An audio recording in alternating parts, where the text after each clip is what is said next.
Grandpa Ray Outdoors. It's Sunday, May 29th, Memorial Day weekend 2016. I'm standing in the education plot in Columbus, Wisconsin. Right before you is my mix called Soil Builder. It's got buckwheat, it's got some grains, it's got some annual clovers. Framing the whole plot here is our logging trail mix, and we'll talk about that a little bit later. Planted a month ago, most of it. There's a couple blocks that were planted a couple days later, and then I planted a bunch of forages on the end here about a week ago. Been a real big challenge. The ground was super hard and compacted when I planted. Had very little rain, very cold. Finally got heat the last few days, finally got some rain, so it is soggy out here. We're finally starting to get some good growth. Let's put everything behind. Our education event is June 18th, and so hopefully in the next 3 weeks things will really thicken up and take off. But it's been a really good learning experience, so and that's what the education plot's about. Not just having everything look beautiful and rave about every one of your products and forages and mixes, but yet there's things here that I'm testing out, new forages. We learn a lot with some of the stuff I'm seeing here, what things did handle lack of rain, what forages handled the cool temperatures. So not everything's perfect, but yet it's a good learning tool for everybody. We didn't seed with the fanciest equipment. Used some spring tooths, used my Grandpa Ray's food plot disc, used the common lawn type roller, four-wheeler to do most of the work, some spinner seeders, pull behind broadcast seeders. So kind of the type of stuff that the average person would have out in your food plot. So look behind you, you can see the Soil Builder going that way. Again, a good overview of the education plot here.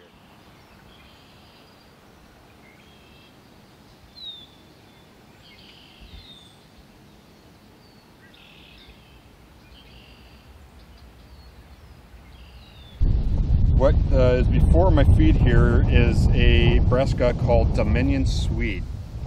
Not all brassicas are the same. Some mature in 60 days, some mature in 90 days, some, like this product right here, would take up to 150 days to mature. It grows big bulbs.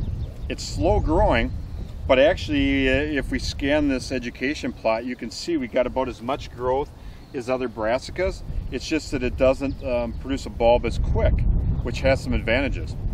For those of you that want to seed down in June or early in the year, May, June, versus wait until early August, September, you're not worried about these bulbs getting old, woody, unpalatable. So we're going to be experimenting in some spots this year where we'll be overseeding Dominion Swede into some growing soybeans, my 4Galore mix.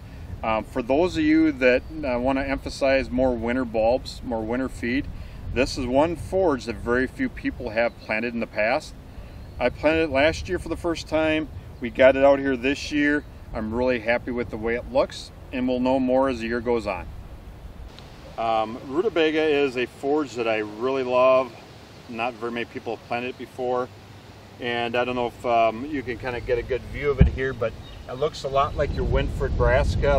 Looks a lot like the kale when it's growing, and besides being slower growing than the turnip, it takes 90 to 100 days to mature versus a turnip 60.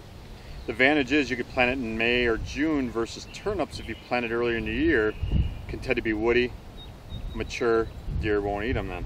So they'll look a lot like a turnip when it is producing a bulb, but it's going to be about 1.5 times bigger of a bulb.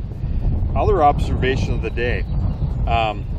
We have less insect pressure in the rutabaga than in my turnip plot. I'm kneeling in a turnip strip, and as we came in here today to shoot some video, the biggest thing that stood out to me is how bad the bugs are getting into the forages. That's what happens when we were really dry, really cool. We got the moisture, and now we got the heat.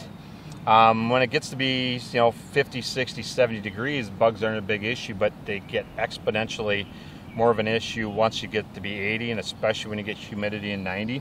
So all over here I have a lot of little holes that are starting here in the turnips, and as I was sweeping and stuff, I'm seeing a bunch of insects here, and not all genetics is the same on these brassicas.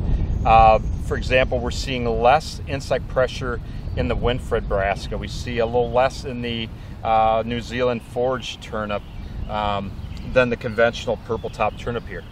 Still see some bug issues in the rutabaga too, but not as bad as the turnip. So what I'm going to be doing this week is we'll come out here and I'm going to be spraying the whole plot here for insects.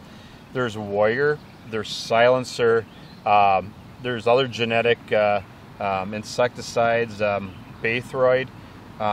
Wherever you're buying your chemicals or insecticides from, just ask what they have on hand. Most of these, you're only looking at a couple bucks an acre. They're so cheap to get, and it could be great timing for actually applying the foliar plant food. So what I'm going to be doing is I'll be going over the top with my Grandpa Ray 949 foliar plant foods. We got 3-4 inches of growth across the board here. Mix it with the insecticide. That'll make the insecticide stick a little better, makes it a little more active. So we'll be actually giving it a boost. We'll be giving everything a good little boost of foliar plant foods. The humics in there will loosen the soil a little bit more too, since we've been dry. And then also we're going to be getting rid of these bugs here, which can cause a lot of issues. And so a lot of bugs will tend to affect your growth. It'll affect your protein. It'll affect your sugar content, mineral content. And in the end, basically, will make whatever you're planting less desirable, less palatable. That's something a lot of people overlook. So we want healthy plants to get good uptake and to make them where the deer are going to want to consume them. So again, bugs are becoming a big issue. We got solutions for you. Plant foods and the insecticide. I'll probably be using the Silencer brand.